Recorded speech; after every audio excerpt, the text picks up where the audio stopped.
It started as an ordinary Sunday morning in Los Angeles, the kind of morning where the sun seems almost indifferent to the lives below it. Birds chirped in the manicured gardens of the city's most exclusive neighborhoods, joggers ran along winding streets, and the faint hum of traffic carried in the distance like the prelude to a day that would seem completely normal. But inside a sprawling mansion on a quiet cul-de-sac, the world as anyone knew it was about to unravel.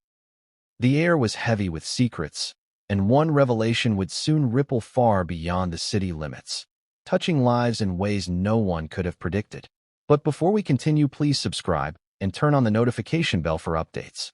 At the center of this storm was a name that commanded both respect and intrigue: Rob Reiner. Known to millions as the visionary filmmaker behind iconic films that had defined generations, he lived a life that many would envy. On the surface, there was the Hollywood glamour, the red carpets, the awards, the interviews. But behind the polished smile and the carefully curated public image, something darker lingered. Something that not even the closest friends could have anticipated. Something that would lead to a tragedy so shocking that it seemed pulled from the scripts he himself had once written. And then there was Morgan Freeman. At 88, the man's voice had become an emblem of gravitas, his every word carrying weight, resonance, and a kind of intimate authority that made audiences lean in, even over a screen. Freeman was never one to step into gossip or unverified claims, but the world would soon witness him speaking in a way that few could ignore. Words that, once heard, would make even seasoned observers pause and rethink everything they thought they knew.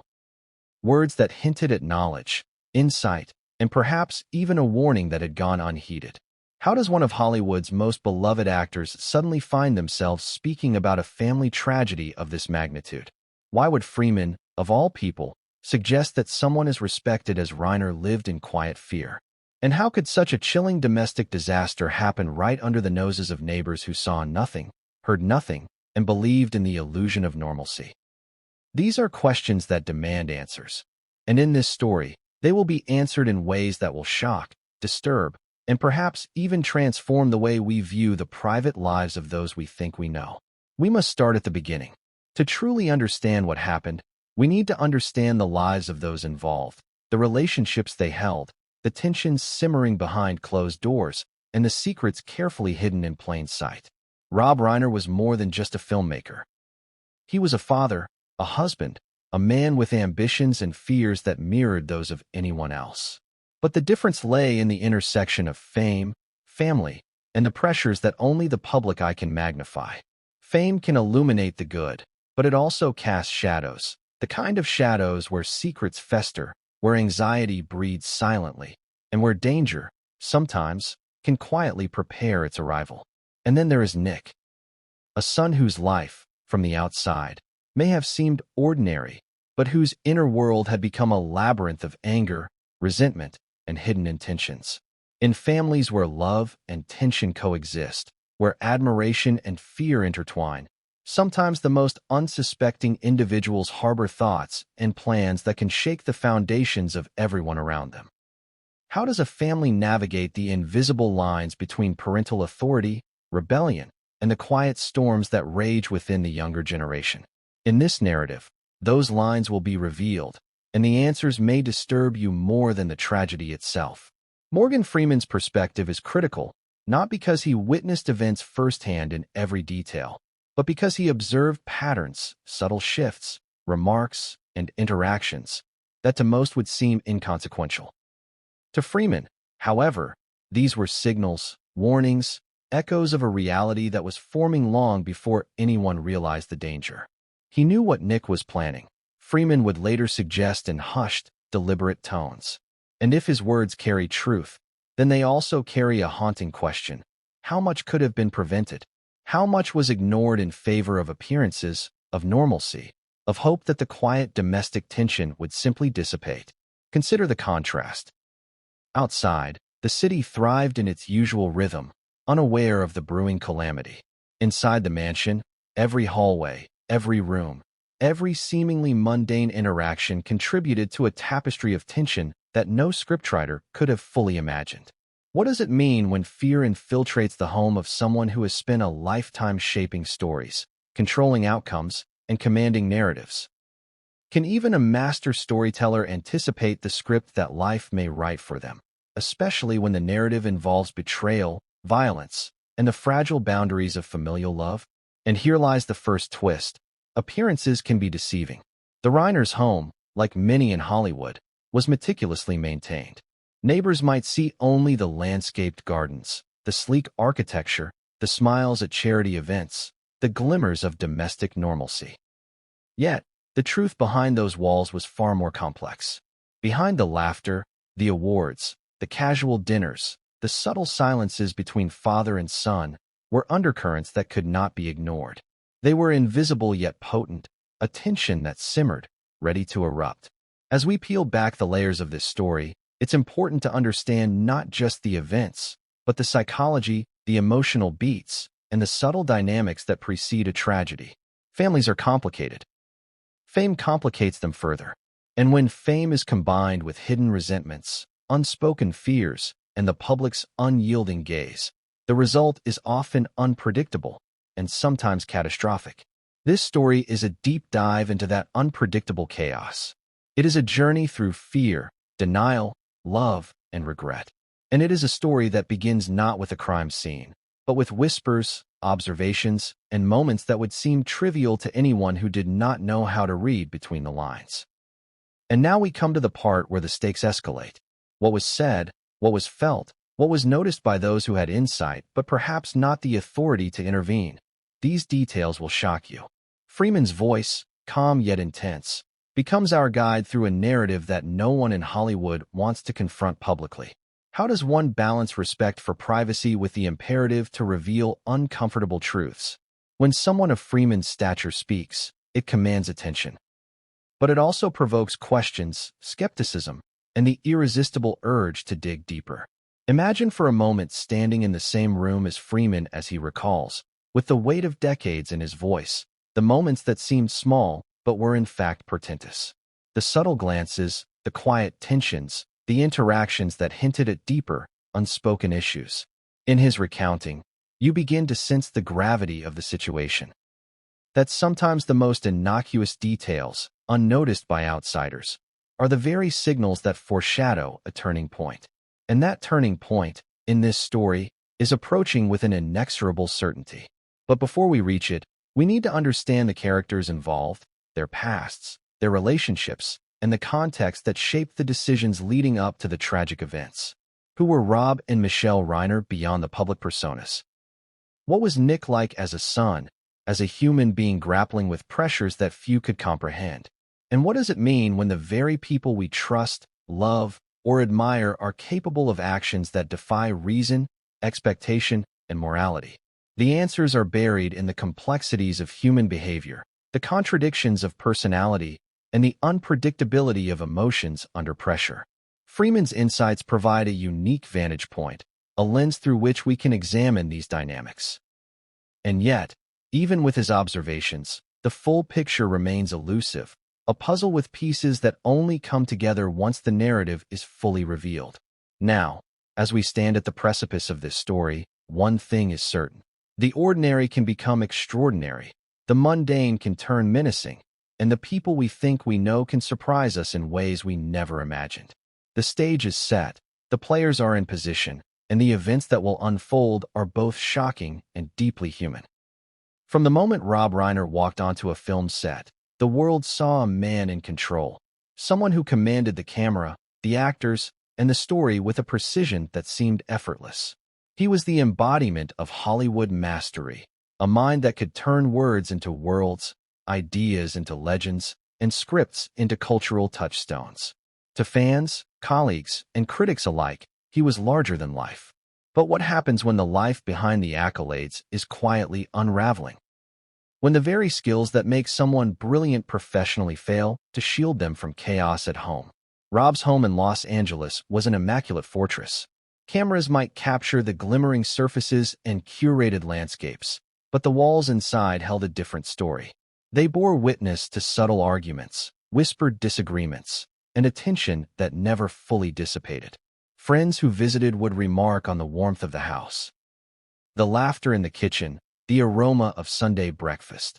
but they never saw the undercurrents that flowed beneath the surface. Like a river running deep and unseen, these tensions were easy to ignore until they surged unexpectedly, leaving devastation in their wake. At the center of it all was Nick, the Reiner's son. Outwardly, Nick could be charming, articulate, even seemingly obedient. But beneath that veneer lurked layers of resentment and frustration. Years of unspoken grievances, perceived injustices, and moments of feeling overlooked had festered quietly. Nick had grown up in the shadow of his father's brilliance, navigating a household where achievement was celebrated, yet expectations were unrelenting. A son like Nick could appear normal, even successful, to the world, yet internally he wrestled with emotions that no award, no recognition, and no parental approval could soothe. Morgan Freeman, who had known Rob casually through social circles and professional intersections, noticed subtleties others missed. Freeman had always had a remarkable ability to read people, to listen not just to words but to pauses, inflections, and body language. To him, the Reiner's household had signals, small gestures, fleeting expressions that hinted at deeper struggles. He spoke rarely of it, careful not to overstep, but he kept mental notes, piecing together patterns that most would dismiss. Freeman's voice, when he finally spoke, was calm yet haunting. He knew what Nick was planning, he said, almost in passing during a private conversation. Those words were more than a statement. They were a warning, a reflection of the silent dread that can pervade a family before tragedy strikes. It wasn't a claim grounded in criminal evidence. It was an observation rooted in human intuition, the kind of insight that comes from decades of observing character, intention, and the subtle dance of family dynamics. The days leading up to the fateful Sunday were ordinary by most measures. Nick attended his routines, Rob and Michelle went about their schedules, and friends and colleagues saw nothing unusual. But the quiet often masks the most significant disturbances. Tension doesn't always announce itself with arguments or overt conflict. Sometimes it grows in glances, in unspoken dissatisfaction, in the weight of expectations that have gone unmet. And when tension accumulates without release, it creates pressure that can crack the strongest facades. Rob had always been disciplined, a man who approached problems systematically. He tried to maintain harmony at home, just as he maintained control on set. But even the most methodical mind is vulnerable to the unpredictability of human emotion, particularly when it comes from within one's own family. A parent can plan, guide, and advise, yet cannot fully control the choices of a grown child. And sometimes, the very intelligence and foresight that lead to professional triumphs can blind someone to the subtle warning signs in their personal life. One evening, just days before the incident, Rob and Freeman spoke privately at a small gathering. Their conversation seemed casual at first, touching on movies, projects, and mutual friends. But Freeman's keen observation detected an undercurrent, a slight tension in Rob's posture, a hesitation in his speech, a weight in his eyes that betrayed concern. Rob was polite, measured, and charming, yet there was a shadow he couldn't quite shake. "Everything seems fine," he said with a practiced smile, but Freeman sensed otherwise. "Do you think he's struggling?" Freeman asked quietly, nodding subtly toward Nick across the room. Rob hesitated. There was a flicker of conflict in his expression, a mix of denial and concern. "He's complicated," he replied carefully. "But what teenager isn't?" Freeman studied him. Complicated was an understatement. And in the subtext of that single word lay a world of tension, frustration, and potential danger. It was impossible to know whether Rob recognized the depth of the storm brewing, or whether, like so many parents, he had convinced himself that things would sort themselves out. At home, Michelle sensed it too. She noticed the subtle changes in her son's behavior. Sharp words disguised as jokes, fleeting glances of irritation, and occasional moments of withdrawal. She worried quietly, often choosing not to voice her concerns directly, fearing confrontation might escalate tension. In families like the Reiners, where public image and private struggles collide, silence often becomes a coping mechanism, a way to avoid acknowledging the looming threat until it is too late. As the week unfolded, small events, dismissed by outsiders, took on ominous significance. A door slammed in frustration, A conversation left incomplete, a text ignored, each a tiny piece in the mosaic of tension. Freeman later described these as signs that spoke volumes, if one knew how to read them. To the untrained eye, they were ordinary family moments. To someone attuned to human behavior, they were red flags flashing insistently. And yet, life went on, seemingly uninterrupted. Rob filmed, worked, and interacted with colleagues, maintaining the persona that the public expected. Nick moved through his routines, smiled when needed, and acted as if all was normal. Michelle maintained her grace and composure, shielding the world from the brewing storm. It was the classic facade of normalcy, the stage upon which every tragedy begins, a family functioning under the weight of unspoken tension, surrounded by a society oblivious to the pressures within. Freeman, observing all this, was struck by a singular thought.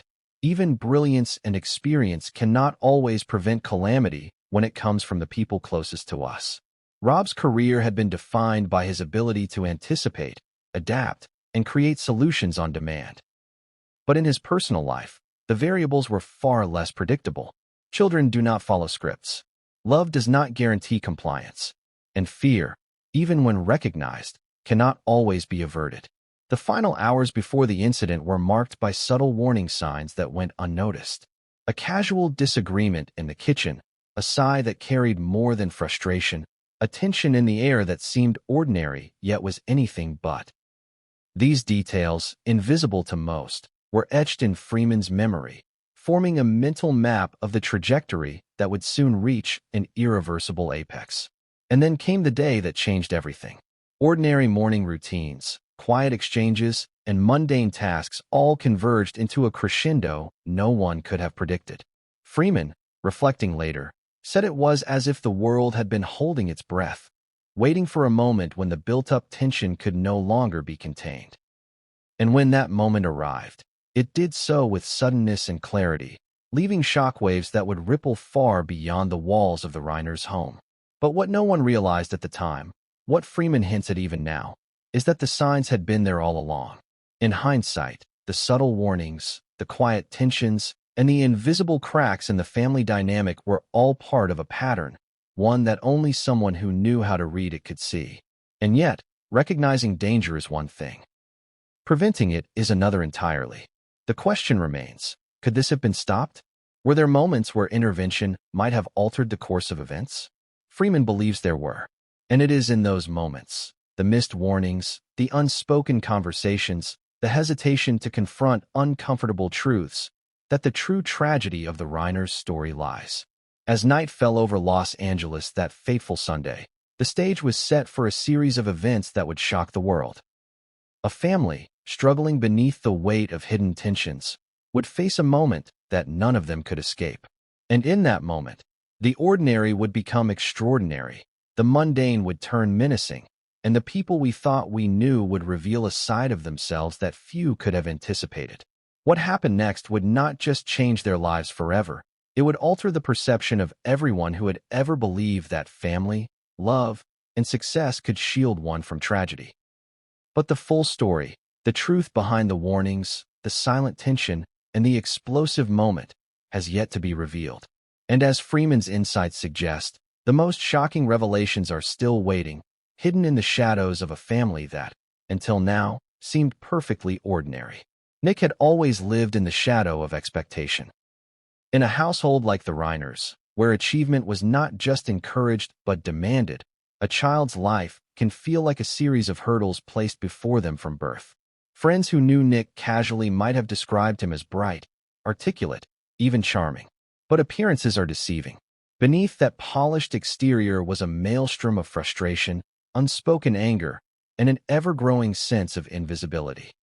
Growing up with Rob Reiner as a father meant living with stories of success, triumphs that had reached the farthest corners of the world, and a legacy that seemed untouchable. To the outside observer, Rob's career was enviable, a tapestry of awards, films, and acclaim. But to Nick, it often felt like a relentless comparison, an invisible measure of worth, one he feared he could never meet. Children do not always articulate these feelings. They accumulate silently, embedding themselves into thoughts, behaviors, and, eventually, decisions. Michelle Reiner noticed early signs of Nick's internal struggles. There were moments when he seemed withdrawn, quiet in a way that hinted at contemplation rather than relaxation.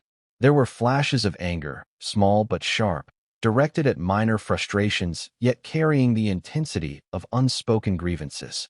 Michelle tried to engage, to understand, to guide, but she often met silence or deflection. Nick had learned early on to mask his emotions, to present a front that avoided confrontation. In a home where pride and appearances were paramount, he had adapted survival tactics that made his inner turmoil nearly invisible. Morgan Freeman had a different vantage point. He wasn't a family member. He wasn't living under the roof of the Reiners. But through casual observation and subtle interactions, he picked up patterns that were impossible to ignore for someone attuned to human behavior. Freeman described noticing moments of pause in Rob's interactions with Nick, pauses that carried tension, hesitation, or anxiety. There were offhand remarks Nick would make, phrased as jokes or sarcasm, but with undertones of resentment that many would miss. Freeman didn't see a villain. He saw warning signs, pieces of a puzzle slowly falling into place. Nick's social life added another layer to his complexity. To friends, he appeared normal, even enviable. Outwardly, he could charm, engage, and participate in conversations with ease.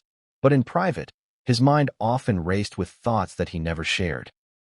Plans, what-ifs, and questions about his place in the family hierarchy. Living in the shadow of a famous parent can breed a sense of invisibility, even when surrounded by attention. The world may see one layer, but beneath the surface lies a psychological tension few are equipped to navigate. Rob, meanwhile, was balancing the demands of fame, work, and family. His attention was often divided, and though he cared deeply for his son, he struggled to recognize the signs of brewing danger. To Rob, Nick's behavior could sometimes appear as typical teenage rebellion or mild frustration, manageable, forgivable, and within the bounds of normal parent-child dynamics. But as Freeman would later note, subtle indicators had been present for years, accumulating silently like a storm cloud gathering mass and intensity. Michelle often found herself in the middle of these tensions, mediating between father and son while trying to maintain harmony in a household already weighted with expectation. She noticed that Nick's moods could shift suddenly, a smile replaced by silence, casual jokes that turned biting, moments of compliance that gave way to unexpected defiance. Each incident, minor in isolation, formed a pattern that would become increasingly difficult to ignore. Freeman's observations went beyond surface behavior. He noticed how Nick interacted with others outside the family, the way he measured reactions, the subtle testing of boundaries, the moments when charm gave way to intensity. To Freeman, these were not merely quirks. They were signals, the kind that often precede significant behavioral escalations. He remarked on the dissonance between public demeanor and private intention, noting that someone so intelligent and observant could mask emotional turbulence with alarming effectiveness. Meanwhile, small, almost imperceptible signs began to appear in the household. Doors would close with unusual force, voices would rise slightly in tension, and glances exchanged across rooms carried meaning that outsiders would never detect. The Reiners' home became a microcosm of subtle battles. Control versus rebellion, fear versus authority, visibility versus invisibility. Every day, these tensions built, layer upon layer, creating an environment ripe for confrontation. One evening, Rob attempted a conversation he hoped might bridge the growing gap. Sitting in the living room, he asked Nick about his goals, his feelings, and his sense of purpose. Nick responded with brief answers, polite but evasive. The conversation, intended as guidance, turned into a reflection of deeper conflict. The inability to communicate fully, the difficulty of translating emotion into words, and the frustration that arises when love and understanding seem insufficient to reach another person. Freeman, reflecting on these interactions later, remarked on the dangerous potential of such miscommunications. A single misread emotion, he said, can escalate into consequences no one imagined. And in households where fame and expectations weigh heavily, the misreads are magnified tenfold. In other words, what might seem like ordinary family tension in one home could, in another, set the stage for catastrophe. As days passed, the tension grew in subtle ways. Nick began withdrawing further, spending more time alone, and exhibiting signs of increasing agitation. Conversations with friends and peers were tinged with sarcasm or impatience. While nothing overtly threatening occurred, the emotional landscape of the household was shifting. Parents observed, concerned but uncertain, unsure how to intervene effectively without causing further conflict. Freeman's voice again becomes critical in this narrative. He points out the value of observation over judgment. It was not about labeling Nick as inherently dangerous. It was about recognizing patterns that could lead to volatile outcomes. Freeman's insight highlights a universal truth in family dynamics. Intelligence, fame, and experience cannot always prevent private conflicts from escalating when the emotional undercurrents are ignored or misunderstood. Then came a day that seemed unremarkable to anyone outside the home, but carried with it a sense of impending change. Nick's behavior grew more unpredictable, his interactions with his parents sharper, and small disagreements that once passed quickly now lingered, charged with intensity. Michelle noticed him staring into space for long periods, as if wrestling with thoughts that could not be shared. Rob attempted to maintain routine, emphasizing normalcy, but the cracks in their domestic facade were becoming increasingly visible. And then, something shifted. A single incident, minor in isolation but significant in context, sparked a series of reactions that neither Rob nor Michelle could have anticipated. Words were exchanged, voices raised slightly, and a tension previously contained exploded into the open. To neighbors, it might have seemed like a fleeting argument. To those paying attention, it was the first visible sign that the storm beneath the surface was about to break.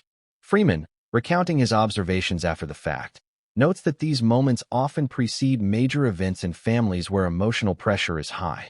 It's like a spark in dry tinder, he says. You can see the potential, but you hope it never ignites.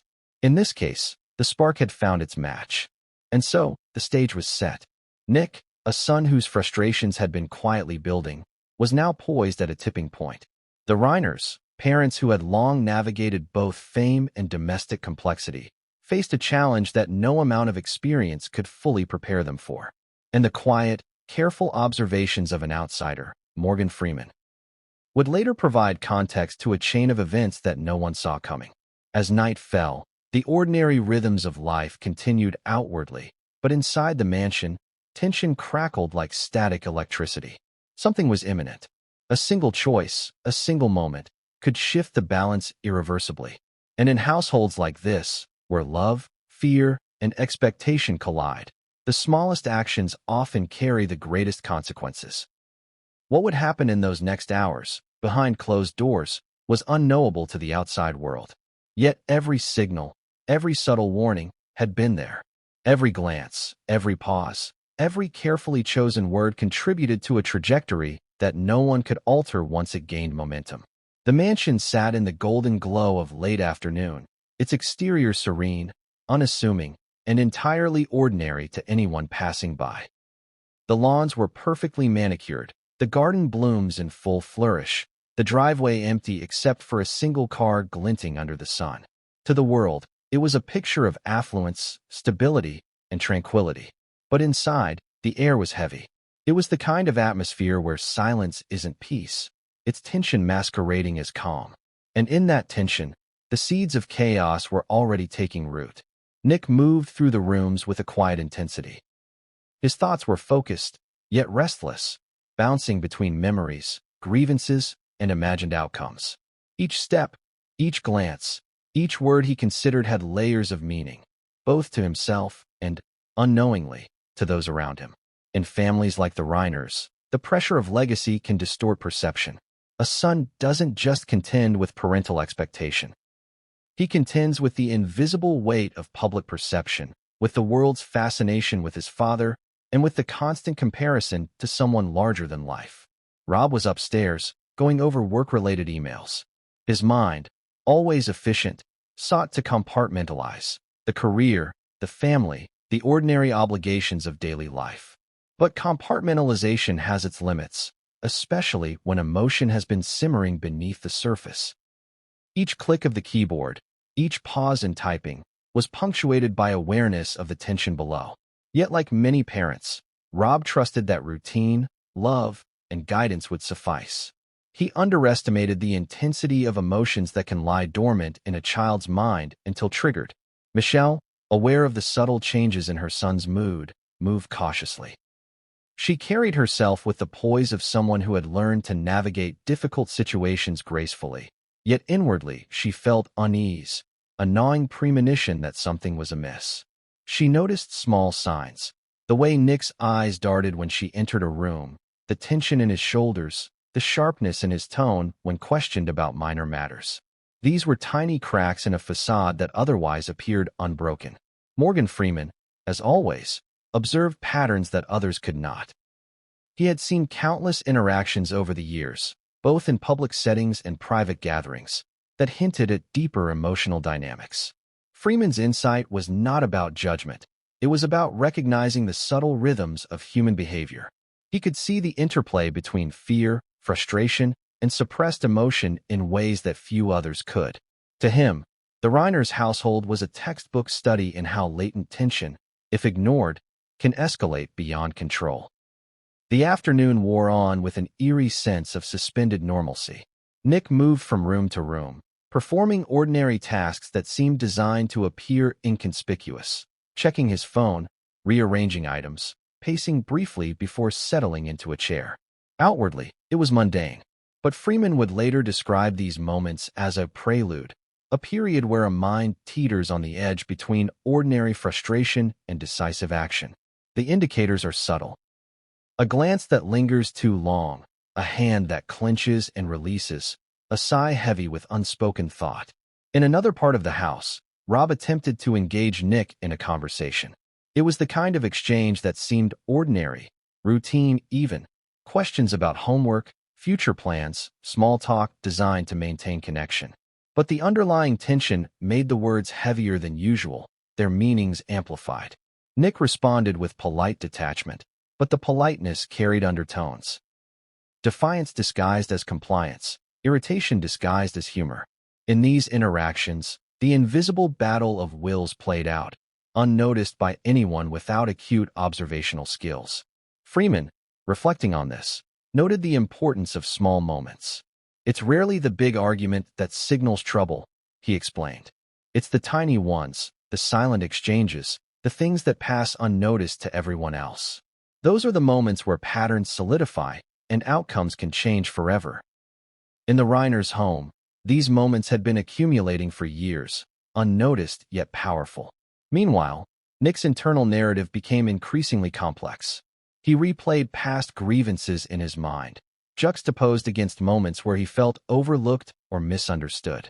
Every perceived slight, every unresolved conflict, added fuel to a psychological fire that was already dangerously hot.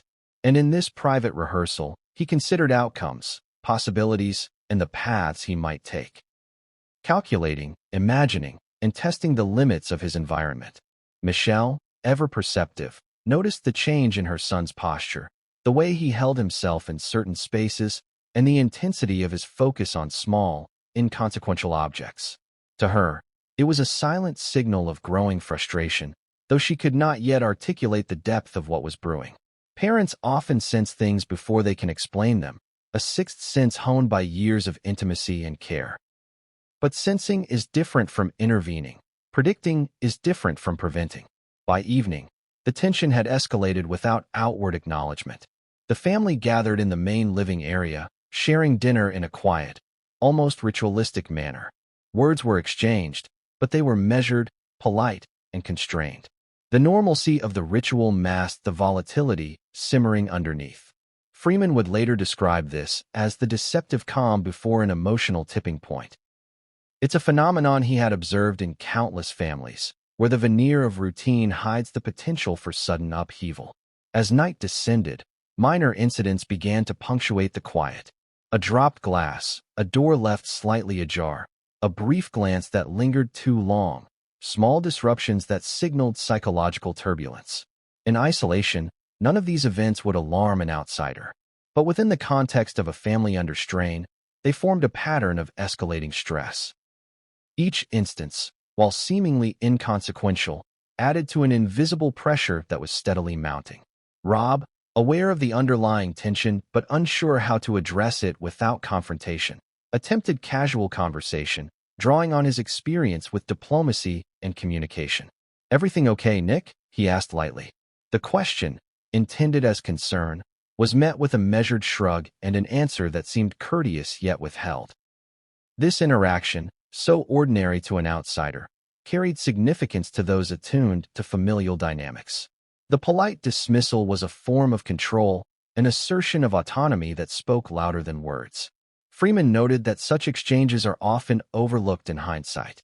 "We focus on dramatic moments," he said, "but it's the small, silent assertions, the subtle recalibrations of power within a household that often dictate the trajectory of a situation. They are the heartbeat beneath the surface, unnoticed yet defining." In the Reiners' home, this heartbeat pulsed with increasing intensity, a rhythm that hinted at an approaching climax. By late evening, the atmosphere had become almost tangible in its tension.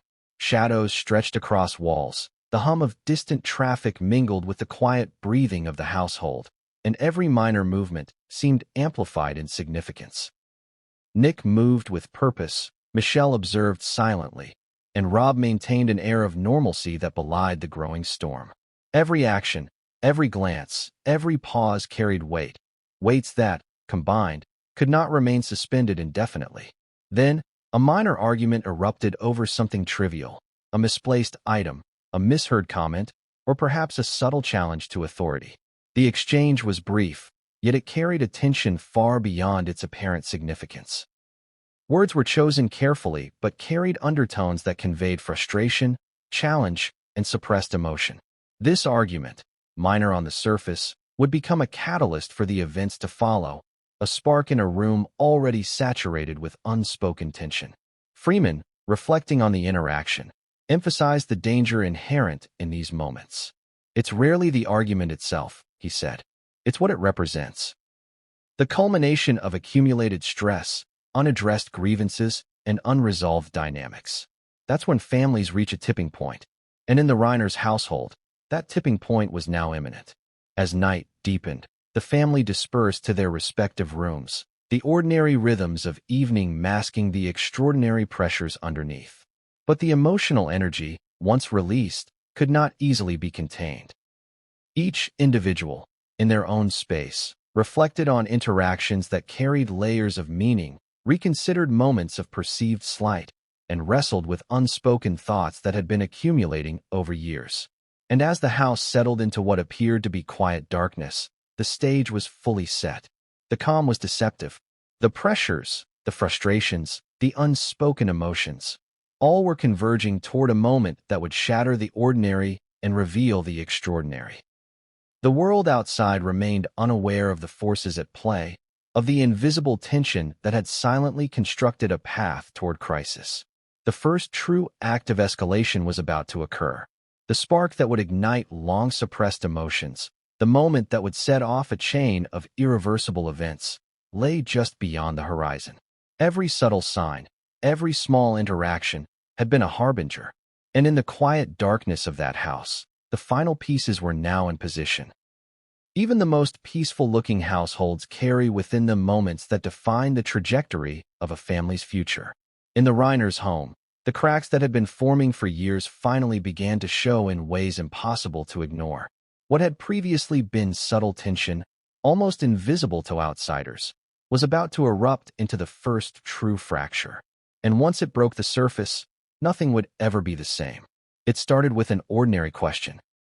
Rob, ever the attentive father despite the pressures of fame and work, asked Nick about a personal project he had mentioned in passing days earlier.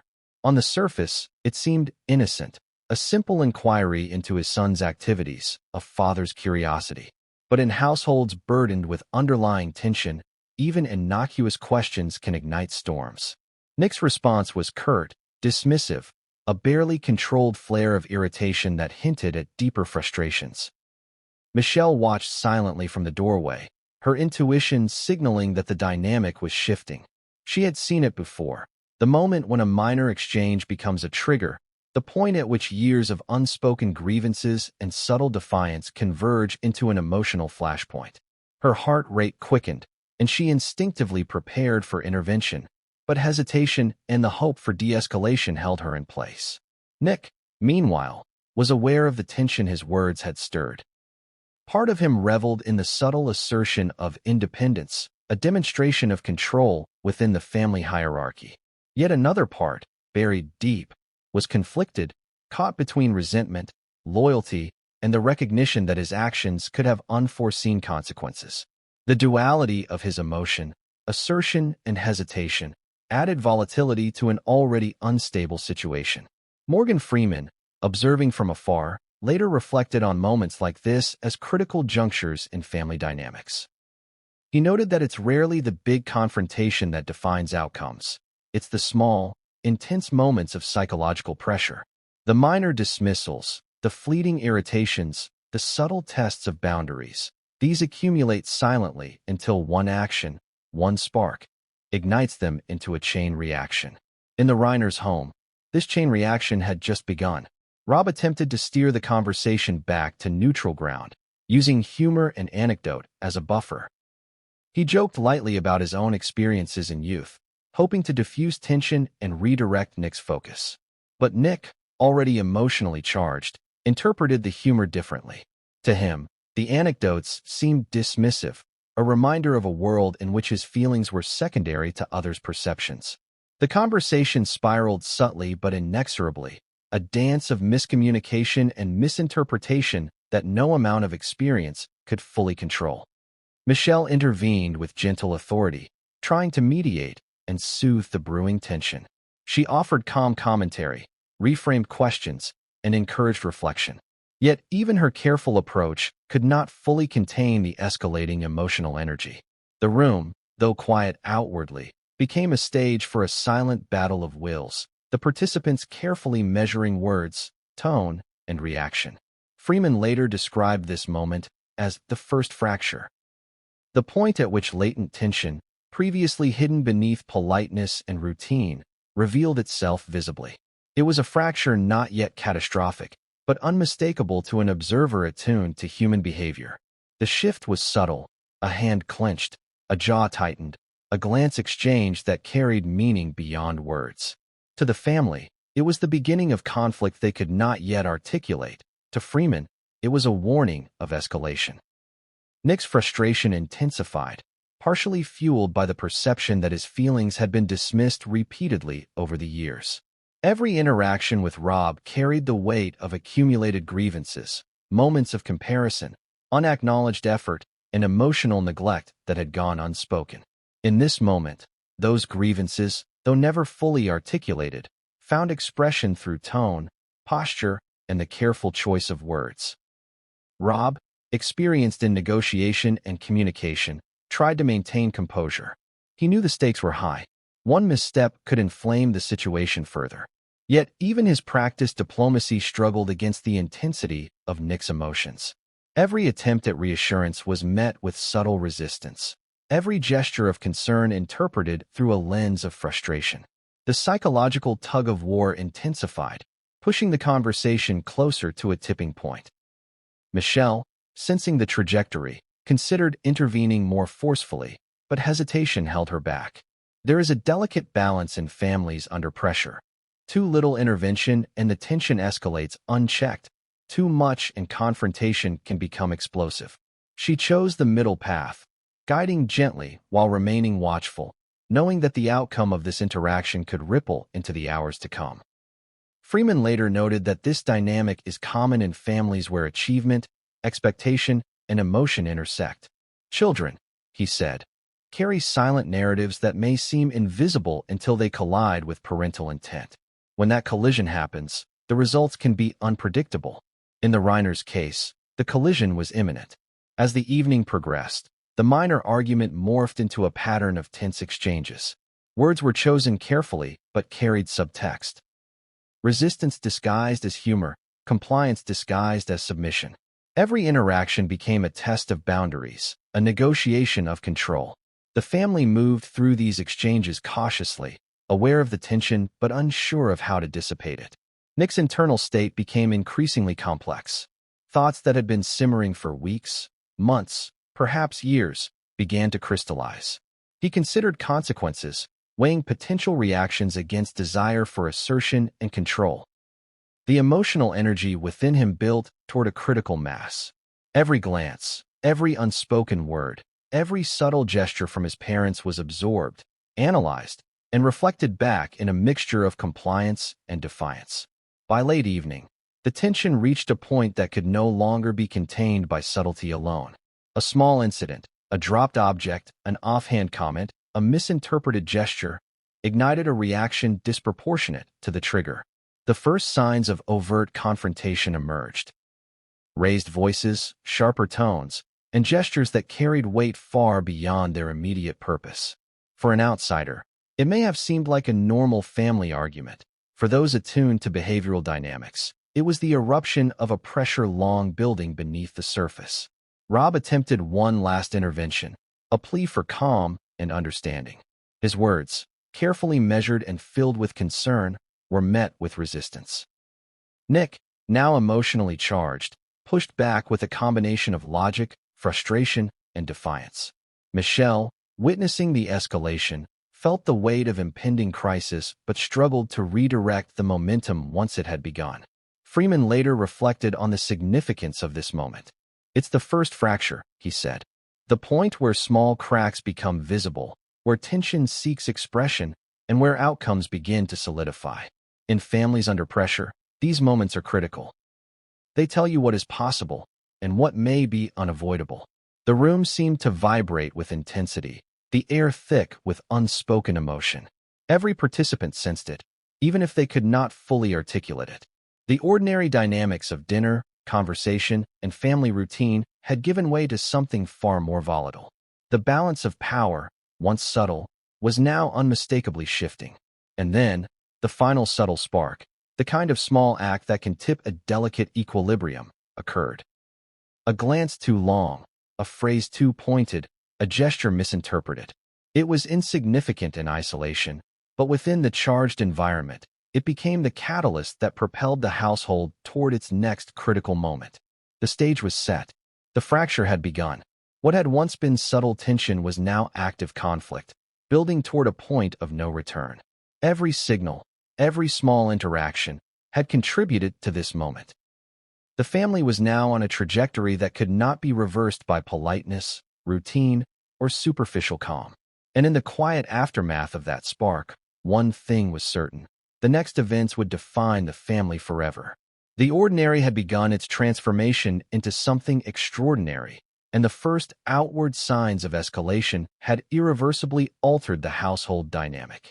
Night had settled fully over the mansion, and the house was cloaked in a quiet that felt deceptive. Outside, Los Angeles hummed with its familiar rhythm. Cars rolling down streets, distant sirens wailing intermittently, neighbors moving through their own lives unaware of the tension building just blocks away. Inside, however, the Reiners' home had transformed into a pressure cooker of emotion, frustration, and unspoken conflict. Nick sat in his room, the door closed behind him, yet the tension inside seemed almost to radiate outward. His thoughts raced in loops, analyzing every interaction of the past few days. Every word from his father, every gesture from his mother, even the smallest nuances in tone were dissected and replayed. In his mind, old grievances, many of which had lain dormant for years, resurfaced, their intensity magnified by the immediacy of recent arguments. Morgan Freeman, reflecting later, described this as a critical juncture in the psychological landscape. He noted that when emotions reach a certain threshold, internal narratives begin to dominate behavior. Rational thought becomes filtered through layers of resentment and fear. In households where expectation, pride, and perceived injustice converge, this juncture is often the point where latent conflicts transition into overt actions. Nick's agitation manifested in small ways, pacing the room, tapping fingers against the desk, muttering under his breath. He alternated between periods of brooding silence and bursts of calculated planning. Even as he considered possible interactions with his parents, there was a heightened awareness of the stakes. Every action he took, every word he considered, was weighed for potential impact. It was the mind of someone navigating both personal desire and the invisible boundaries of familial expectation, a complex calculus that, if mismanaged, could trigger irreversible consequences.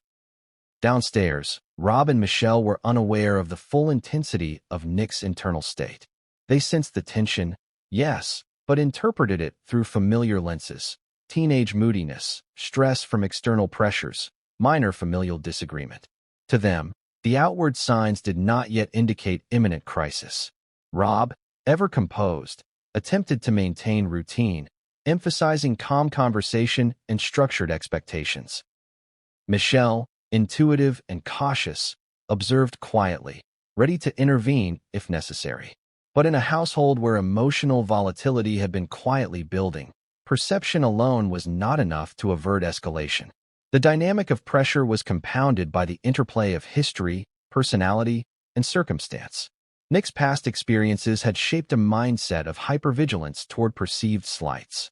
Every minor correction, every gentle critique, was refracted through a lens of past grievances.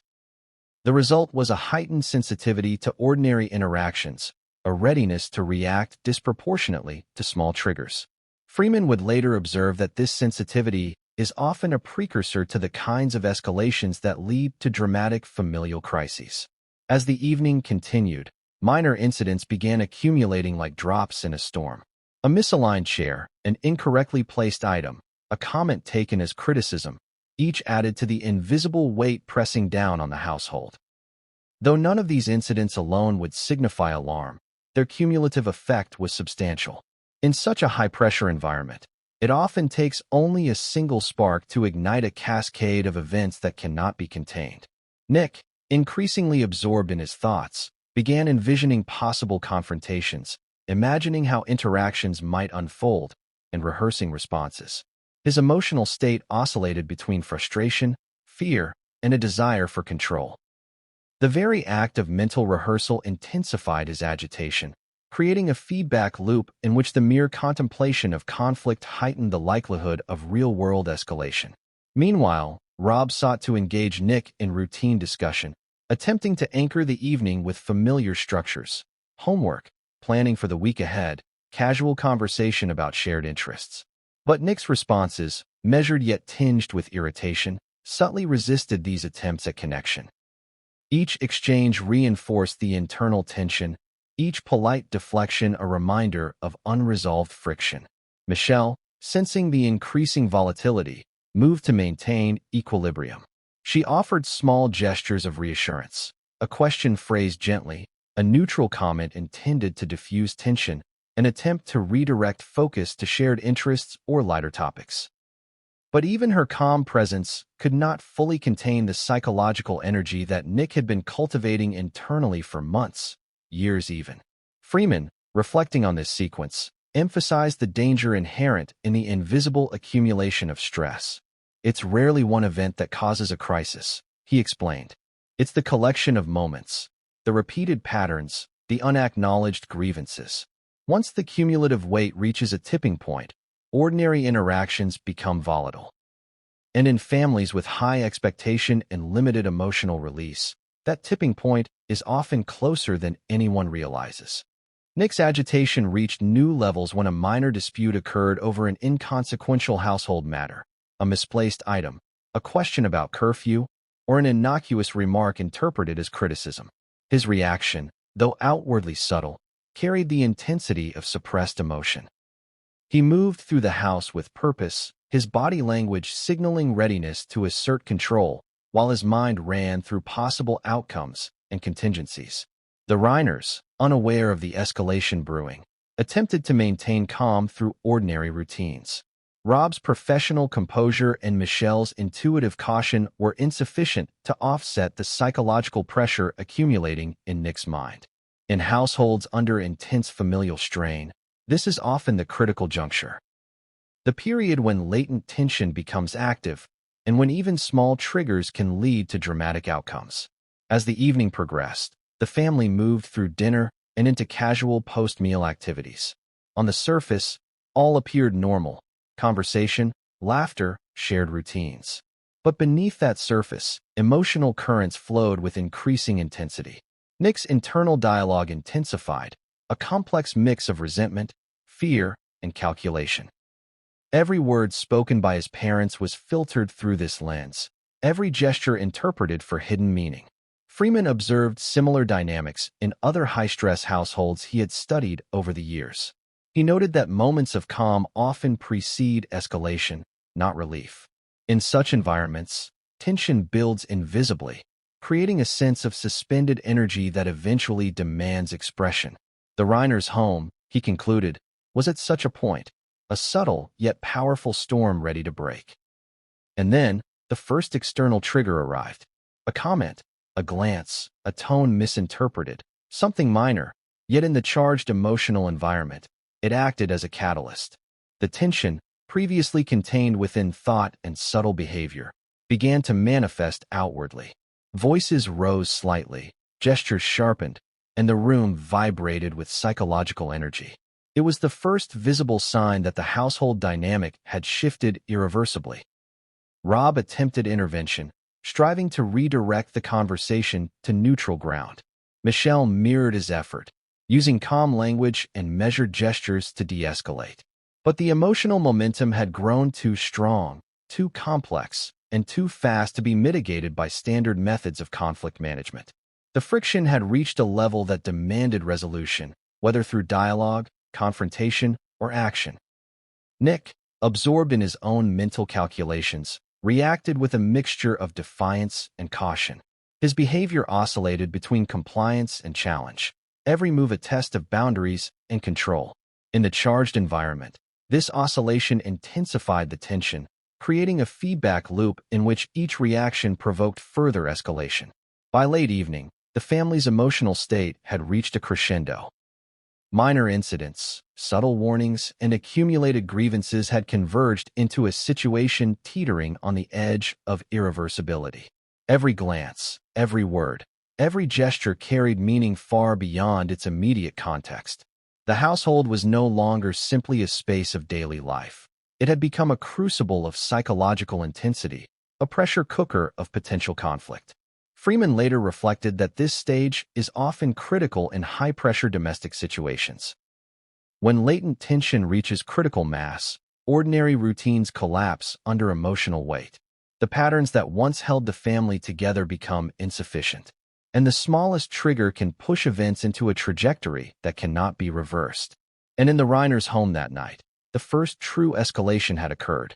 The household dynamic had shifted from latent tension to active conflict, and the next moments would determine whether the trajectory could be altered, or whether it would continue toward a dramatic and irreversible turning point.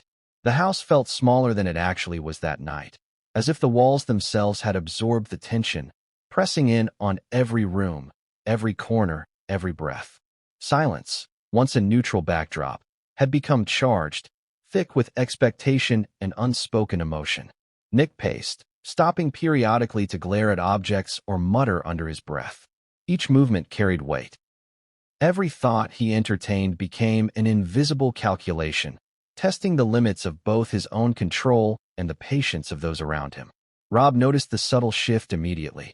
He had learned over decades to read the cues, the tight jaw, the restless eyes, the clenching of fists. But no amount of experience could prepare someone fully for the emotional calculus of their own child when frustration, resentment, and a desire for autonomy collide with authority and expectation. Rob tried to engage Nick, using humor and casual dialogue to diffuse what he sensed was mounting agitation. "Nick," he began, carefully modulating his tone, "why don't we take a moment and talk about what's bothering you?" Nick froze mid-step, his body rigid with tension. A storm of emotions swirled behind his eyes: anger, fear, a need to assert control, and yet hesitation. His response was measured but carried a subtle edge, a challenge disguised as casual compliance. "Nothing," he said, voice clipped, but the underlying defiance was unmistakable. Michelle, standing nearby, sensed the danger. She had observed the build-up, noted the cumulative tension, and instinctively recognized that words alone would not suffice.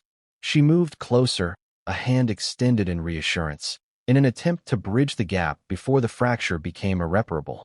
"Nick," she said gently, "we're here. Talk to us. We can figure this out together." Her words, intended to soothe, were met with a flicker of irritation. Nick's gaze hardened, and for a moment, the quiet in the room was broken only by the subtle rhythm of his breathing. Every parent who has observed an emotional tipping point knows this rhythm. The tense inhale, the controlled exhale, the silent prelude to action. It is the signal of a mind in overdrive, of thought processes accelerating toward a point of no return. Morgan Freeman, reflecting on this phase of the household dynamics, would later describe it as the psychological prelude to crisis. "It's not dramatic in a cinematic sense," he said. "It's quiet, intense, and almost imperceptible to those not paying attention. But those small cues, eye movement, posture, tone, indicate a system under stress, a trajectory that, if unchecked, can lead to irreversible outcomes." Nick's internal dialogue became increasingly chaotic. Memories, past slights, perceived injustices, and moments of frustration from earlier days mingled with the immediacy of the present conflict. His mind raced through possibilities: confrontation, withdrawal, assertion, compliance. The weight of expectation pressed on him from every angle: fame, family, societal perception, internalized standards of behavior. Every option seemed fraught, every decision potentially consequential. Rob attempted to ground the conversation in logic and reassurance, drawing on years of experience negotiating both professional and personal challenges. "Nick," he said, "we're a family. You don't have to handle everything alone. Talk to us before it gets too heavy. We want to help." But the words landed differently than intended.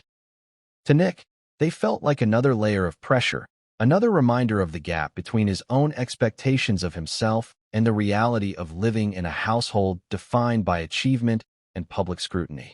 The perceived distance between intention and reception created a subtle but potent psychological tension, a tension that, like a coiled spring, was ready to release. Michelle, attuned to the rising volatility, tried a different approach. She attempted to redirect attention, to diffuse intensity through empathy and acknowledgement. "I know it's frustrating," she said softly. "We see you. We hear you. Let's figure this out together." For a fleeting moment, Nick's posture softened, a glimmer of vulnerability emerging. But the moment passed quickly, replaced by renewed defiance. The internal conflict, a blend of resentment, fear, and a need for control, resurfaced with greater intensity. Every gesture, every glance, every word was now loaded with the weight of accumulated tension. Morgan Freeman's insight is critical here. He emphasized that in families where latent tension has been building over years, the first outward confrontation is rarely the most dangerous moment.